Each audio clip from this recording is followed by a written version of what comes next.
Et sans plus attendre, c'est enfin le moment où est-ce qu'on va savoir qu'est-ce qui s'en vient fort probablement pour l'année prochaine avec la chaîne Ecoconatus.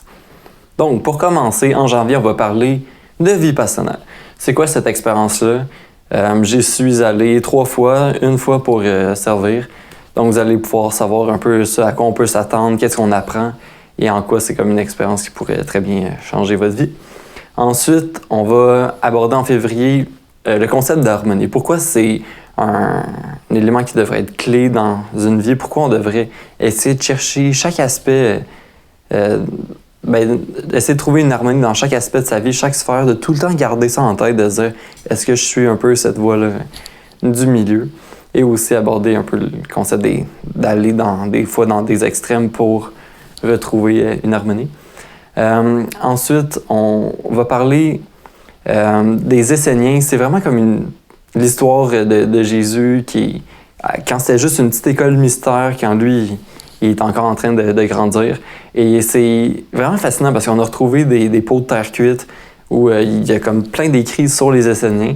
Et très rapidement, je peux déjà vous dire que c'est un peu une école mystère, là. C'est une petite communauté de hippies qui aimait ça être comme tout nu, prendre du soleil pour absorber toute la vitamine D, manger cru, manger vivant et aussi prendre plein de psychédéliques.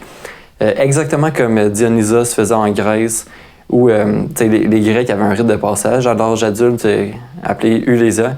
Et c'est vraiment comme ce qui permettait aux Grecs de mourir avant leur mort et d'apprécier chaque moment comme si c'était le plus précieux. Les Grecs étaient capables, grâce à ça, être présents. C'est juste que Jésus, il y a comme une religion qui a été partie avec son nom après, puis pas Dionysos.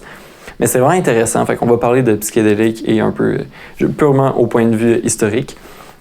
Ensuite, on va parler de l'importance du feu. Ça, c'est...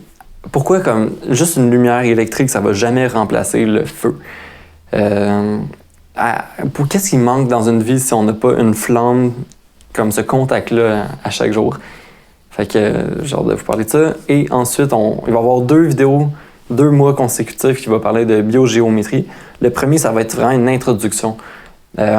C'est la biogéométrie, on va parler dans l'introduction des signatures. C'est des petites, on va dire, symboles qui permettent aux énergies subtiles de circuler. Et les énergies subtiles, pour moi, c'est quelque chose que toutes les religions du monde, toutes les pratiques spirituelles, les chemins spirituels permettent d'observer, de juste reconnaître. C'est tout en nous, mais la science n'a pas encore les outils pour les observer, les mesurer.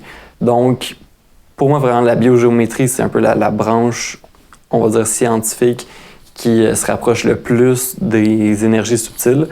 La façon de les mesurer, de les diriger, de les contrôler. C'est vraiment fascinant. Et aussi, vu que j'ai un peu utilisé ces outils-là, les colliers, des cubes pour la maison, pendant 1 an, s'il y en a qui veulent savoir qu'est-ce que ça donne après 1 an d'utilisation, c'est quoi les effets, ce que j'en pense, je vais aussi faire un petit review par rapport à ça. Et après ça, on va parler de comment aligner son être supérieur et inférieur. Donc, l'être inférieur, c'est un peu ce qu'on est plus bas, c'est ce qu'on... Tous nos défauts, ce qu'on n'aime pas un peu chez nous, mais comment aligner ça avec notre être qui est dans l'astral, qui est comme un peu omniprésent, qui est vraiment dans comme une autre dimension complètement. Et essayer de trouver une harmonie entre ces deux-là pour vraiment être aligné là, dans un pilier qui est comme très droit, puis rester fidèle par rapport à ce pilier-là. Ça va être très clair, beaucoup plus clair dans la vidéo l'année prochaine. Après ça, on va parler dans une vidéo comment s'arrêter et savoir. C'est une phrase que je répète pratiquement à la fin de chacune de mes vidéos. Donc, c'est un peu l'idée, la seule façon de vraiment être sûr, hors de tout doute, de pratiquement n'importe quoi dans la vie, c'est de s'arrêter et de se tourner vers l'intérieur pour savoir. On a beau se fier à la science, aux journaux. La science a souvent tort. Peut-être que dans 100 ans plus tard, on va se rendre compte que quelque chose est faux, dans 1000 ans. Mais si on se tourne vers l'intérieur, on a tout le temps la vérité. Notre vérité qui est propre à chaque moment et à chaque jour et à chaque personne. Et après ça, c'est là où on commence vraiment à s'amuser. On va parler de magie. Pas n'importe quelle magie, pas des tours de magie, mais la vraie magie, là, celle qui permet de juste invoquer des anges et vraiment naviguer dans l'astral. Il y a tellement de thèmes qui se rattachent à ça, fait que je vais essayer de bien résumer ça, de vraiment partir sur des bonnes bases pour élaborer ensuite tous les thèmes qui peuvent être liés avec la magie. Et un des plus gros thèmes qui est lié avec la magie, ça va être dans le mois d'octobre, l'avant-dernier thème de l'année, le tarot. Tarot, ça peut être très bien résumé par ce symbole-là. Cette croix-là, c'est pratiquement tout est dit là-dedans. On va aborder autant les éléments primordiaux avec les planètes, l'astrologie, tous les éléments après ça terrestres qui nous touchent beaucoup. Et le tarot, c'est souvent vu comme un outil pour la divination, essayer de prévoir le futur, mieux comprendre le passé, le présent. Mais diviner, on peut faire ça avec n'importe quoi. Juste pour donner un exemple, on peut juste se fermer les yeux, avoir une télécommande, puis juste changer les postes d'une télé sur mute, des fois enlever le mute par hasard, puis on va recevoir des messages et on peut diviner de tellement de façons différentes. Par contre, le tarot, il est vraiment unique. Tu sais, la divination, c'est peut-être 2% de son utilité, mais son utilité principale, c'est vraiment de se créer une carte mentale juste dans notre subconscient de tout c'est quoi l'astral. Et ça, ce symbole-là, il résume très bien un peu tous ces mondes-là. Et ça, rapidement, le tarot, ça peut toucher à tellement d'autres sujets après, l'arbre de la vie, le cabale.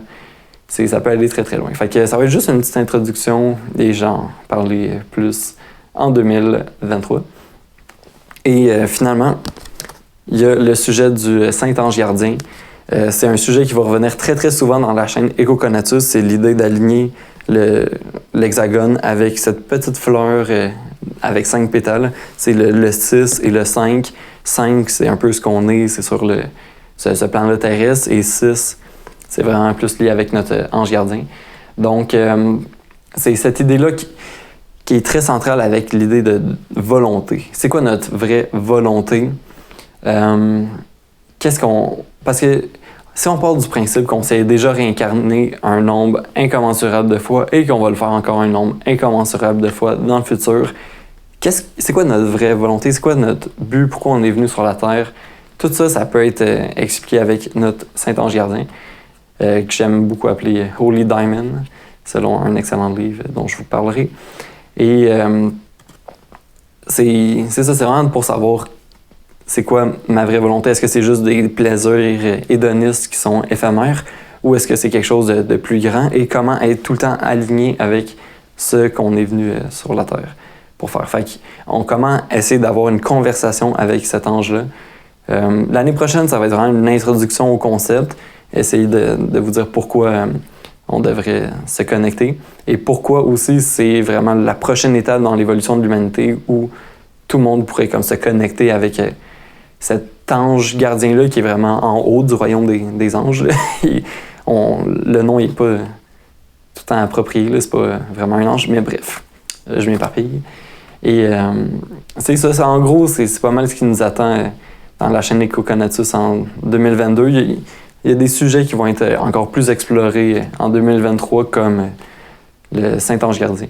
Et en attendant, merci infiniment pour l'écoute toute cette année. Puis j'espère vous voir en grand nombre en 2022 pour écouter toutes ces vidéos-là.